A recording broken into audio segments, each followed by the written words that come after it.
안녕하세요. 이제 4주차 강의를 시작을 해보도록 할 텐데요. 이번 주 주제는 코잘 인퍼런스를 위한 리서치 디자인이에요. 2주차에서 포텐셜 아웃컴 프레임워크와 이제 코잘 인퍼런스의 골드 스탠다드라고 불리는 랜더마이즈 컨트롤 트라이얼, RCT에 대해서 배웠고, 또 3주차에서는 이제 observed variable을 가지고 인과관계를 분석하고자 하는 리그레션과 매칭 방법론에 대해서 살펴봤어요. 그래서 이제는 RCT가 인과 추론을 위해서 충분히 좋은 거는 이제 이해할 수 있는데, 문제는 현실적으로 실험을 수행하는 게 쉽지만은 않다라는 점이겠죠. 또 이 리그레션과 매칭 같은 경우는 사실 데이터를 수집을 하고, 그래서 그 변수들을 통제 변수로 포함을 하거나, 아니면은 그 변수들에 대해서 이렇게 직접 매칭을 함으로써 이렇게 쉽게 적용을 해볼 수 있지만, 이러한 리그레션과 매칭 방법은 unobserved confounder들을 다루는데 한계가 많을 수밖에 없을 거예요. 결국 인과 추론을 위해서 보다 현실적인 대안은 그 중간 어딘가에 있을 텐데, 이번 주에는 그래서 실험이 불가능한 상황에서 어떻게 이런 실험과 유사한 리서치 디자인을 고안함으로써 보다 신뢰할 수 있는 인과 추론을 할 수 있을지에 대해서 좀 더 자세히 살펴보려고 합니다. 인과 추론을 위한 리서치 디자인에 대해서 다루기에 앞서서 데이터에서 인과관계를 추론하기 위한 어떤 다양한 접근법들에 대해서 조망을 해보는 게 앞으로 우리가 이제 더 배우게 될 인과추론 방법론들에 대한 어떤 큰 그림을 이해하는 데 있어서 도움이 될 수 있을 것 같아요. 그럼으로써 이제 이번 주에 다루게 될 이 리서치 디자인이라는 게 왜 필요하고 또 구체적으로 어떤 역할을 하는지 좀 더 잘 이해해 볼 수 있지 않을까 생각을 합니다. 포텐셜 아웃컴 프레임워크 하에서의 코잘 인퍼런스는 결국 셀렉션 바이어스를 없애는 거고, 또 이를 위해서 비교 가능한 이 컴패러블한 컨트롤 그룹을 구성을 하는 게 핵심이라는 점도 여러 차례 강조를 드렸어요. 이런 면에서 인과추론이 생각보다 어렵지 않게 느끼실지도 모르겠어요. 이렇게 생각하실지도 모르죠. 이 인과추론을 위해서는 결국 우리가 해야 되는 거는 이 트리트먼트가 없는 상황에서 이 트리트먼트 그룹과 컨트롤 그룹이 서로 비슷하면 되기 때문에 지금 우리가 가지고 있는 이 데이터, 변수, 그리고 이제 그런 특성들에 대해서 서로 값을 이제 비교하면 되겠네? 라고 생각을 하실지 모르겠지만 이 트리트먼트가 없는 상황에서 우리가 가지고 있는 몇 가지 변수, 몇 가지 특성에 대해서 비교하는 것만으로도 과연 충분할 수 있을까요? 사실 이건 이 트리트먼트 그룹과 컨트롤 그룹이 어떻게 구성되었는지에 따라서 다를 거예요. 왜냐하면 이 셀렉션 바이어스를 야기하는 변수, 즉 컨파운더들은 관찰 가능할 수도 있고 관찰 가능하지 않을 수도 있기 때문이죠. 심지어는 이 셀렉션 바이어스를 야기하는 변수, 컨파운더에 대해서는 우리가 100%다 이해하고 있지 못하는 경우도 많아요. 그러니까 우리가 신이 아닌 이상 어떤 특정 현상에 대해서 그 현상이 어떻게 구성되고 어떻게 발현이 되었는지에 대해서 100%그 모든 요인들을 이해하고 있지 못할 가능성도 높겠죠. 이처럼 이 관찰되지 않은 요인이나 아니면 우리가 아직 모르는 그런 요인들에 의해서 셀렉션 바이어스가 생긴다라고 한다면은 관찰되는 우리가 지금 가지고 있는 몇 개의 변수, 그 몇 개의 특성들만 비교를 해서는 당연히 부족할 거예요. 하지만 만약 어떤 특정 컨텍스트에서 우리가 가지고 있는 이 변수들이 셀렉션 바이어스를 모두 설명할 수 있거나 혹은 언어적 컨파운더를 효과적으로 통제할 수 있다라는 거를 충분히 이제 설명할 수 있고 저스티파이 할 수 있다라고 한다면 이 관찰 가능한 이 변수들의 특성을 비교하는 것만으로도 충분할 수 있을 거예요. 결론적으로 제가 강조를 드리고 싶은 부분은 인과 추론을 위해서 우리가 이제 가장 유의해야 할 점 중에 하나가 바로 이 컨트롤 그룹이 세틀스 페리부스 조건을 충족을 하고 그래서 이 트리트먼트 그룹과 충분히 비교 가능한지 여부는 이 순전히 데이터 드리븐 프로세스가 되어서는 안 된다라는 점이에요.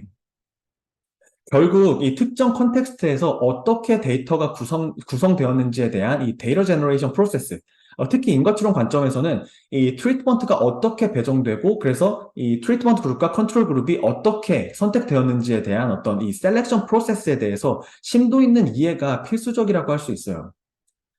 그리고 대부분의 경우에 이런 데이터 제너레이션 프로세스나 셀렉션 프로세스는 연구자 입장에서는 직접 이제 관찰이 불가능하기 때문에 어떤 theory에 기반을 해서 설명할 수 있고 또 그 컨텍스트에 대한 어떤 도메인 난리지를 통해서 우리가 이제 설명할 수밖에 없겠죠.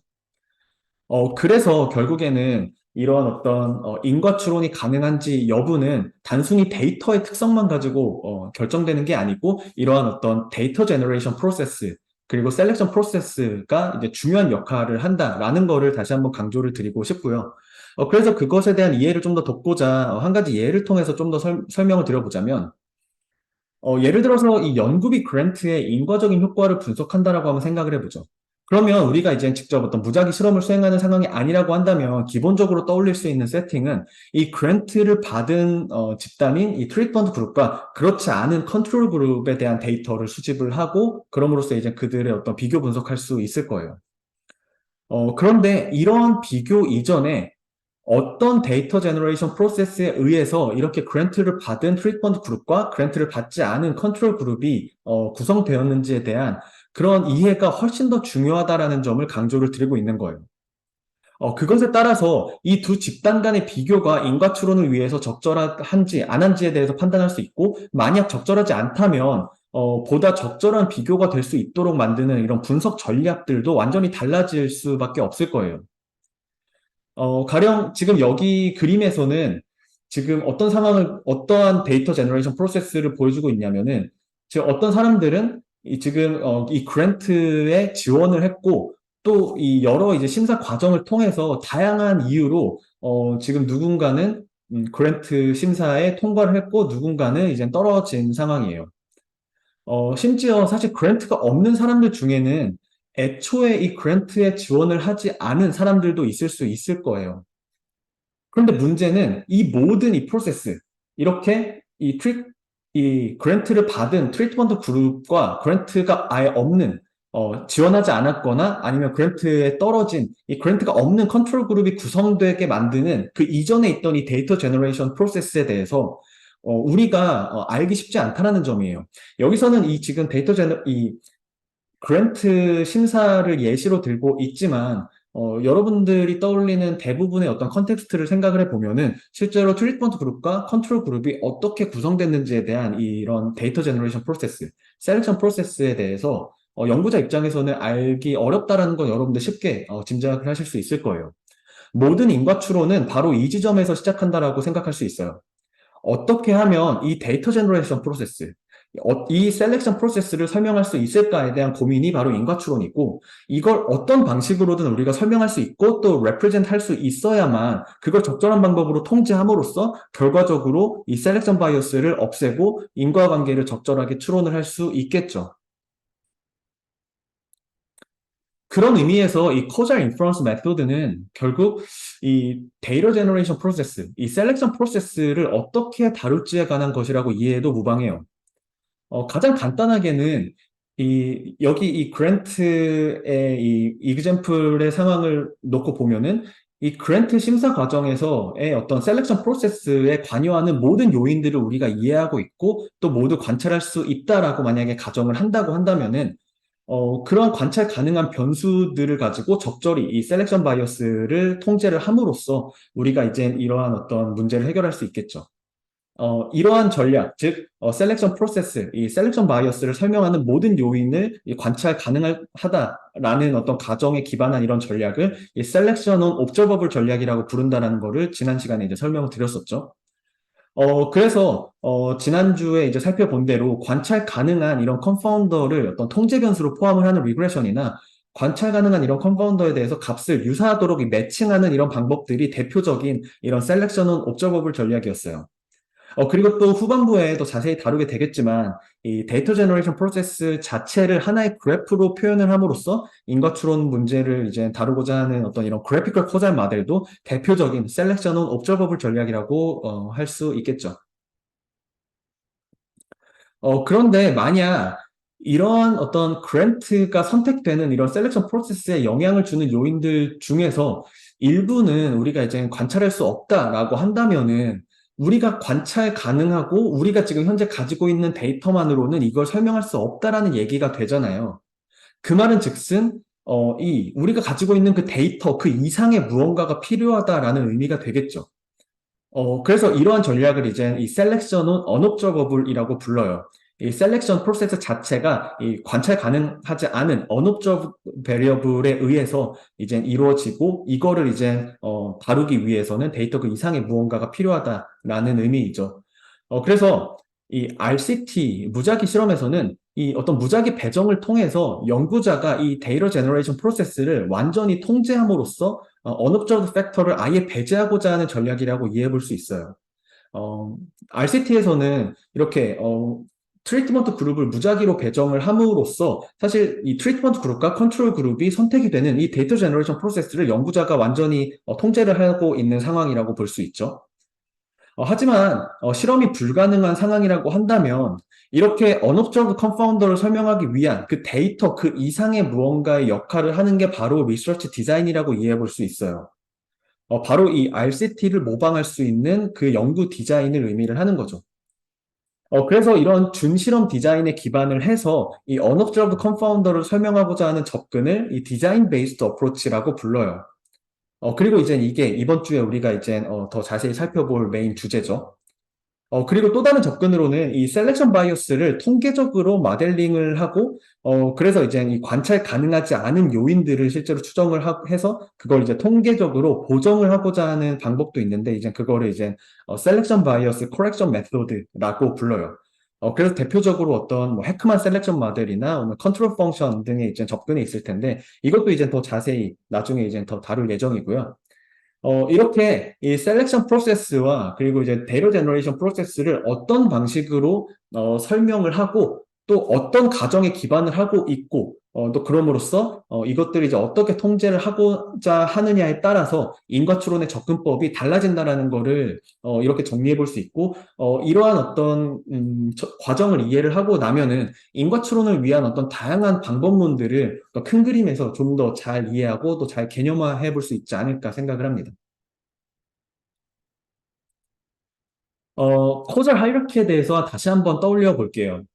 지난 시간에 다룬 이 리그레션과 매칭은 대표적인 셀렉션 온 옵저버블이라는 거를 설명을 드렸었고, 또 이런 이 셀렉션 온 옵저버블 전략에서 이 컨트롤 베리어블, 그러니까 관찰 가능한 이런 코베리에이트, 컨트롤 베리어블을 잘 디자인하는 게 중요하다라는 걸 강조하기 위해서 이렇게 디자인이라는 표현을 덧붙였다라는 것도 설명을 드렸어요. 그리고 이러한 어떤 이 코베리에이트에 대한 디자인 없이, 단순한 어떤 리그레션이나 매칭 같은 경우는, 인과추론에 다다르기가 이제 쉽지, 않다라는 걸 여러분들 아마 이제 좀 더 잘 이해해 볼 수 있지 않을까, 생각을 하고요. 또 당연하겠지만 가장 아래에 있는 이러한 어떤 셀렉션 바이어스를 전혀 고려하지 않은 단순 기술 통계량 같은 경우는 인과추론이 아예 불가능하다라고 보는 게 현실적이겠죠. 또 초반에 다뤘던 이 랜덤하이즈 컨트롤 트라이얼은 이 대표적인 셀렉션 온 언옵저버블을 가정을 하고 있는 전략이라고 볼 수 있는데 이 트리트먼트 그룹과 컨트롤 그룹의 선택 과정이 관찰 가능한 요인뿐만 아니라 관찰 불가능한 요인들에 모두 영향을 받고 있기 때문에 이 요인들을 통제하기 위해서 연구자가 직접 이렇게 트리트먼트 그룹과 컨트롤 그룹을 무작위로 이렇게 배정을 함으로써 이 두 그룹의 어떤 셀렉션 바이어스를 통제를 하고자 하는 전략이었죠. 다시 말해서 RCT에서는 이 무작위 배정이 관찰되지 않은 요인에 의한 셀렉션 바이어스까지도 고려할 수 있는 전략이었어요. 그리고 이제 가운데에 있는 이런 이 쿼자 익스페리먼트 준실험과 그리고 이제 도구 변수, 이 인스트루먼트 베리어블에서는 그러한 어떤 역할을 하는 게 바로 이제 리서치 디자인이라고 이제 이해해 볼 수 있어요. 그래서 이런 커서 익스페리먼트나 이제 인스트루먼트 베리어블에서도 관찰 가능한 요인들뿐만 아니라 관찰 불가능한 요인들까지도 고려를 하기 위해서 이제 이러한 리서치 디자인을 활용하고자 하기 때문에 이 셀렉션 온 언옵저버블 전략이라고 이해해 볼 수 있죠. 만약 셀렉션 바이어스를 observed variable로 모두 설명 가능하다라고 가정할 수 있다면, 즉 셀렉션은 observable 가정에 이제 기반을 한다면은 계속 설명을 드렸지만 이 셀렉션 바이어스를 야기하는 이 모든 변수들을 명시적으로 이제 뭐 통제 변수에 넣을 수 있고 매칭도 할 수 있죠. 그렇죠?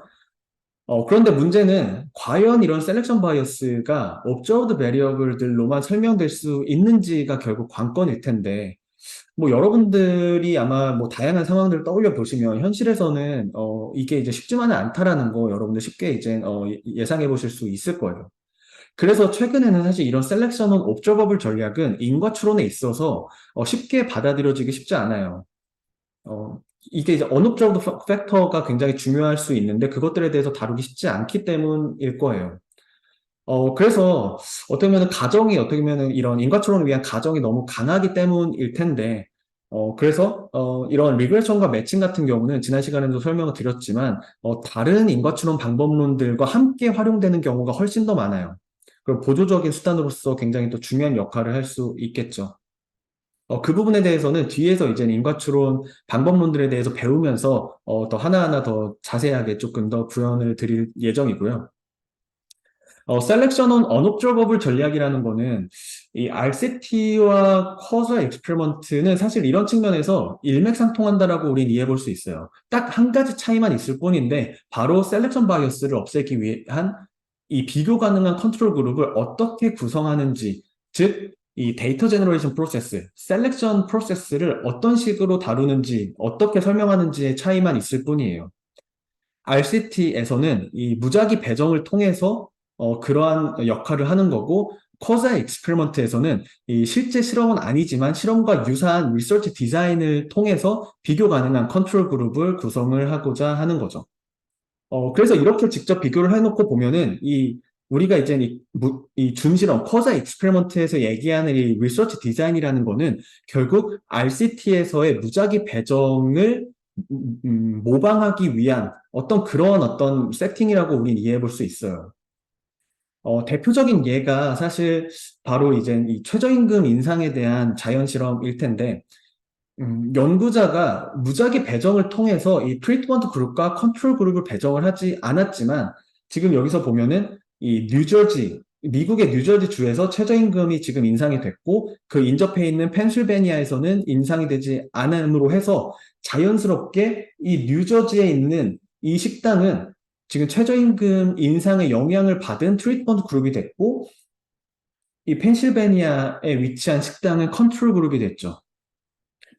그래서 이 경계 지역만 놓고 본다면 사실 이 식당들은 뉴저지의 이 행정구역에 가게를 낼지, 펜실베니아 행정구역에 가게를 낼지에 대한 결정은 사실 그 미래에 있을 어떤 이런 최저임금 인상과는 상관없었을 가능성이 높기 때문에 이 두 그룹은 비록 무작위로 배정된 건 아니지만 마치 무작위로 배정된 것과 같은 이런 상황이 만들어졌고, 그럼으로써 이게 서로 이제 비교 가능해지기 때문에 이 실험과 비슷한 수준의 신뢰성 있는 인과 추론이 가능을 했다라고 이해해 볼 수 있겠죠.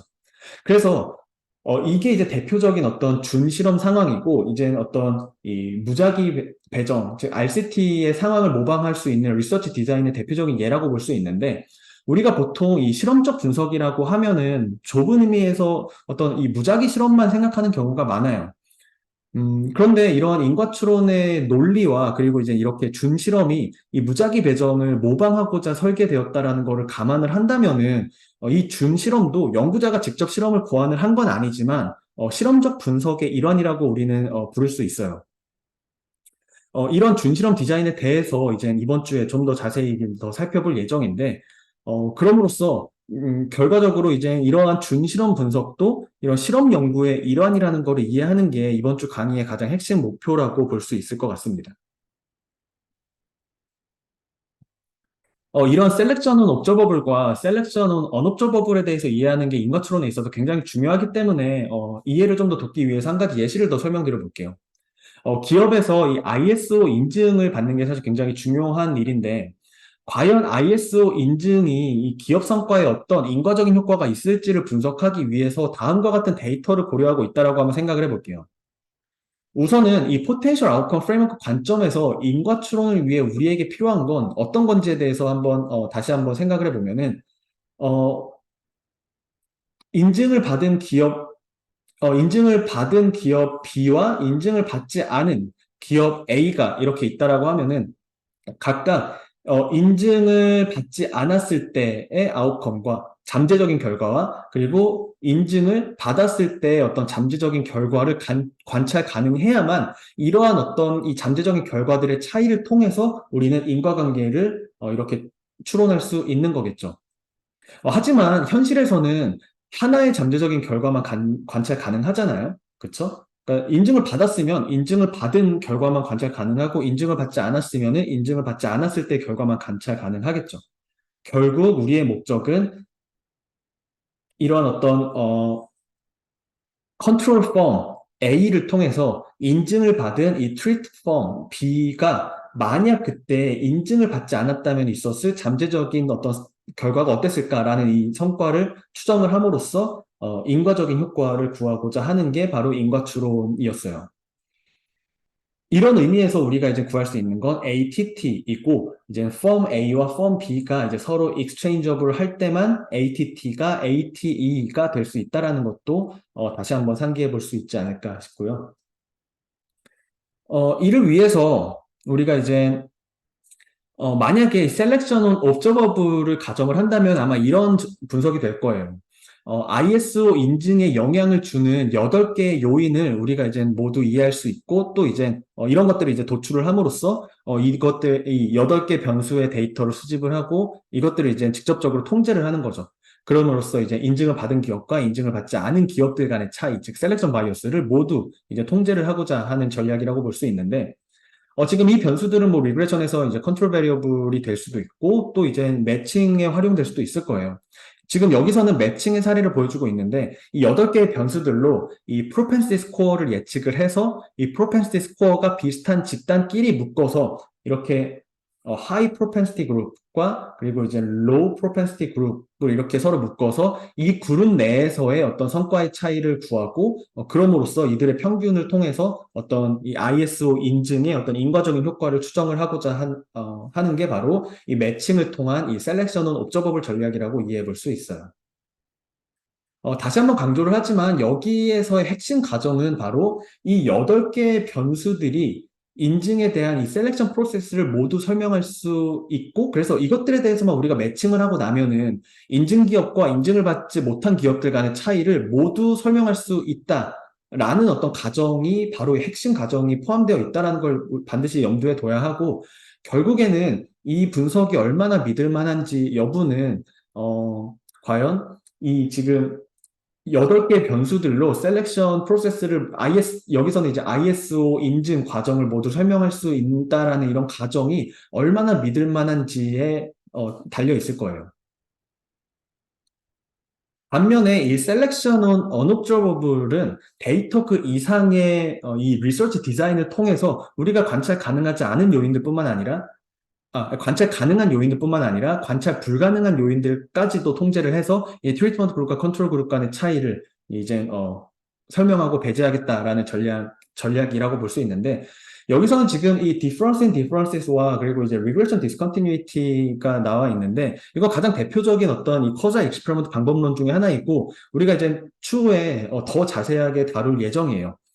그래서 여기서는 일단 이런 인증 기업과 인증받지 못한 기업들에 대해서 인증 전후의 데이터를 관찰할 수 있고, 그래서 이런 상황과 이 데이터 구조를 이제 활용을 하거나 아니면은 어떤 인증 심사 점수가 있다고 하고 그 커트라인이 우리가 이제 알고 있다고 했을 때 그 커트라인을 기준으로 인증 결과가 이제 달라지는 이런 어떤 디스컨티뉴이티, 이러한 디자인을 활용을 해서 이 커트라인보다 약간 높은 기업과 커트라인보다 약간 이 낮은 기업들을 비교함으로써 인과적인 효과를 추정하고 있다라는 상황만 조금 이해를 하면 될 것 같아요. 그러니까 무슨 말이냐면은 결국엔 여기서는 단순히 데이터의 어떤 변수들만 활용하는 게 아니고 이러한 어떤 상황과 디자인을 지금 활용하고 있다라는 것을 볼 수 있고, 이러한 디자인의 역할이 바로 이 관찰 불가능한 요인들을 설명하고자 하는 어떤 그런 과정이다라는 거를 이해를 할 수 있겠죠.